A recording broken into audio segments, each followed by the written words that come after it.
여러분 안녕히 주무셨습니까? 시청자 여러분, 시장을 여는 아침 글로벌 식스 이혜림입니다.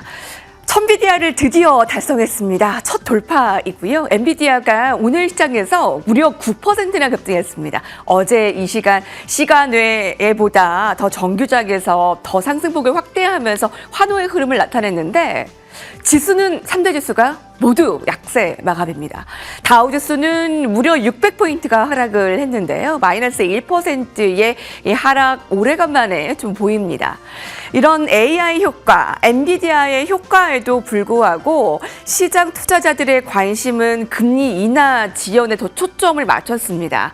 오늘 고용지표를 통해서 여전히 이 고용지표, 고용 열기는 뜨겁다라는 것을 확인을 했고요. 제조업 지표, 서비스업 지표도 금리 인하에 힘을 실어주지는 못했습니다. 자, 어떠한 분석 필요할지 함께 해주시기 바라겠습니다. 자, 먼저 김태수 외신위원과 함께 클로징 라이브 첫 순서로 시작해 볼게요. 안녕하십니까, 위원님? 네, 안녕하세요. 엔비디아가 정말 대단한 급등세를 나타냈는데도 불구하고 오늘 지수 3대 지수 모두 약세 마감이네요. 네, 그렇습니다. 엔비디아가 어제 장마감 후에 실적 발표하고 나서 사실 그다지 좋은 모습 못 보였는데 황 사장이 결국은 대단한 이슈를 보였습니다. 황 사장이 언론에 나와가지고 그동안 수요 둔화에 대한 이슈들이 있었는데 그 부분을 완전히 잠재우면서 주가가 $1,000를 넘어서는 이런 모습을 보였습니다. 실적이 월스트리트의 추정치를 모두 넘어섰고 6월 7일부터 10대 1 주식 분할도 발표를 했어요. 그리고 배당금도 기존의 4센트에서 10센트로 늘리는 이런 계획들을 엄청나게 발표를 했는데 역시나 황 사장이 뒷마무리 잘 하면서 $1,000를 넘어섰습니다. 인플레이션이 지금 상황에서 냉각되지 않으면 결국은 어제 이제 그 연준 의사록이 있었는데 회의록이 있었는데 그 부분이 금리를 앞으로 좀 더 고금리 상황을 더 유지할 수도 있다 아니면 뭐 금리 인상에 대한 얘기까지 나왔었거든요. 그래서 그런 부분에 대해서 또다시 힘을 실어주면서 지금 주식이 하락하는 모습 보였습니다. 경제 데이터들이 뒷받침하지 못하는 상황이었는데 실업수당 청구한 사람이 8천만 감소해서 21만 5천 명 나왔습니다. 예상치가 22만 명 수준인데 지금 노동시장이 둔화돼야 되는데 즉 실업수당 청구한 사람이 많아져야 되는데 오히려 줄어드는 모습 보였거든요. 이렇게 되면은 인플레이션이 2%대 안착하기 어려워진다. 이거 이해하시겠죠? 이제는 왜냐면은 소득이 안정돼 있으면은 물건을 많이 사기 때문에 물건값이 안 떨어집니다. 소득이 줄어들고 소비가 줄어들면서 물건값이 떨어져야 인플레이션이 떨어진다는 그런 메커니즘인데 이런 상황에서 연준의 고금리 상황이 더 지속될 것이다. 이렇게 전망이 되다 보니까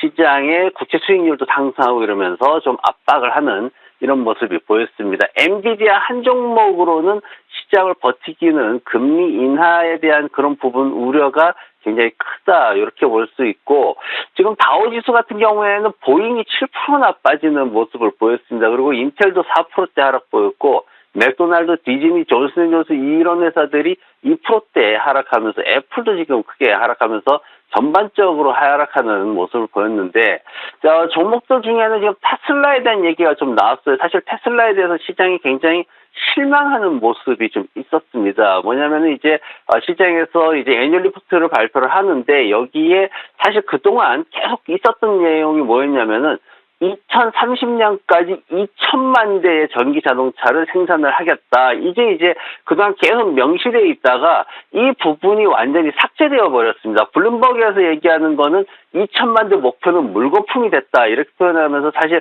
굉장히 큰 실망감이 있었는데 여기에서도 엔비디아의 황 사장님이 나오셔가지고 자율주행 기술을 굉장히 치켜 세워주면서 테슬라의 주가 하락을 방어해주는 이런 모습을 보였습니다. 그러면서 테슬라가 한 3%대 정도로 충격을 크게 이제 이렇게 흡수하는 그런 모습을 보였는데 니오라든가 다른 전기차들은 마이너스 7% 이상 다들 하락하는 모습을 보였습니다. 지금 종목들은 아직 이제 몇 개 종목들이 실적 발표가 남아 있는데 다음 주 수요일 날 셀즈포스하고 목요일 날 코스트코 델 컴퓨터 정도가 지금 시장에서 좀 주목을 받고 있는 상황입니다. 지난밤에 나왔던 경제 이슈들 중에 이렇게까지 연준의 어떤 그 의도를 벗어나는 상황 이런 것들이 크게 나온 게 또 뭐가 있었냐면은 바로 구매관리자 지수 S&P 글로벌 종합 PMI가 나왔는데 여기에서 전체적인 종합 PMI가 54.4까지 빠르게 급등하는 모습을 보였습니다.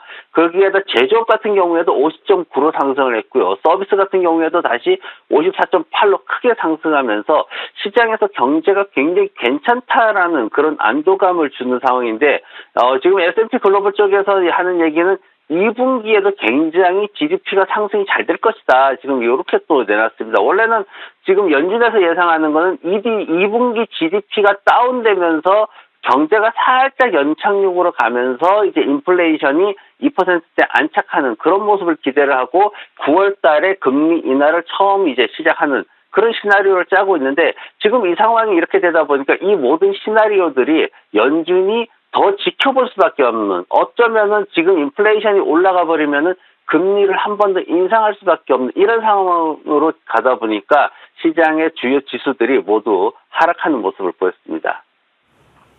네, 엔비디아가 9% 급등, 장중에는 뭐 10%가 넘게 상승을 했는데도 전체 시장을 이끌기에는 조금 부족했습니다. 엔비디아 효과보다 오늘 나온 지표를 통해서 인플레에 대한 우려감을 더 느꼈습니다. 자, 그러면 오늘 업종별, 종목별 흐름 좀 더 자세하게 살펴볼까요?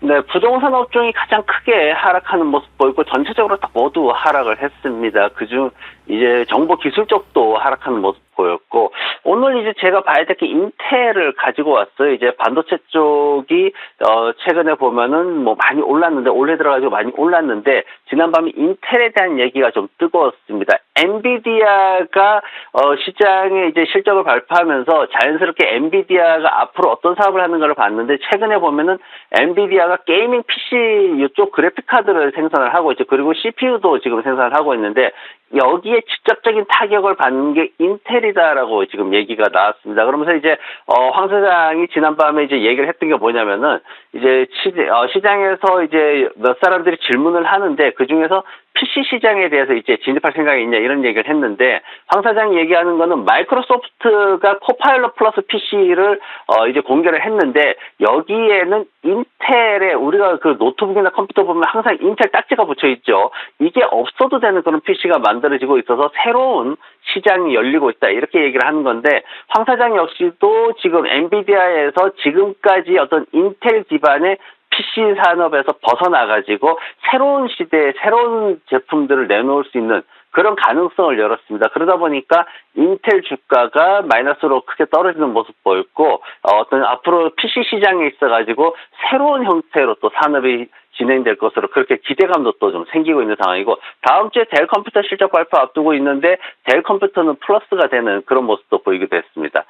종목별로 보면은 보잉이 조금 문제가 되고 있어요. 지금 보잉 1분기에 40억 달러 정도 현금을 소진을 했는데 2분기에도 지금 그 정도 쓸 거다라고 얘기를 하고 있습니다. 그런데 이제 문제가 뭐냐면은 항공기 납품이 지금 그 팬데믹 이후에 최저 수준으로 떨어졌는데 항공기 산업은 어떤 구조냐면은 항공기를 납품을 한 다음에 대금을 지급받게 돼 있습니다. 그러다 보니까 항공기가 딜리버리가 늦어지게 되면은 현금 들어오는 게 자연스럽게 늦어지기 때문에 비용에 대한 부담이 상당히 커지게 되는 상황이고 중국으로 지금 인도되는 것들이 굉장히 지금 느려지고 있기 때문에 현금 흐름에 상당히 영향을 미칠 것이다. 이렇게 지금 얘기가 나오고 있습니다. 이거 배송 지연되는 게 지금 정부에서 계속 조사를 하고 있는 이런 부분 때문에 추가적으로 어떤 문서들을 요구하다 보니까 자꾸만 늦어진다. 이렇게 얘기를 하고 있는 거고 거기에다가 지금 부품 부족으로 인해 가지고 지금 7, 8층 드림라이너 이것도 지금 2기종도 제대로 인도가 안 되고 있어가지고 뭐 아메리칸 에어라인이라든가 미국에 있는 그런 항공사들이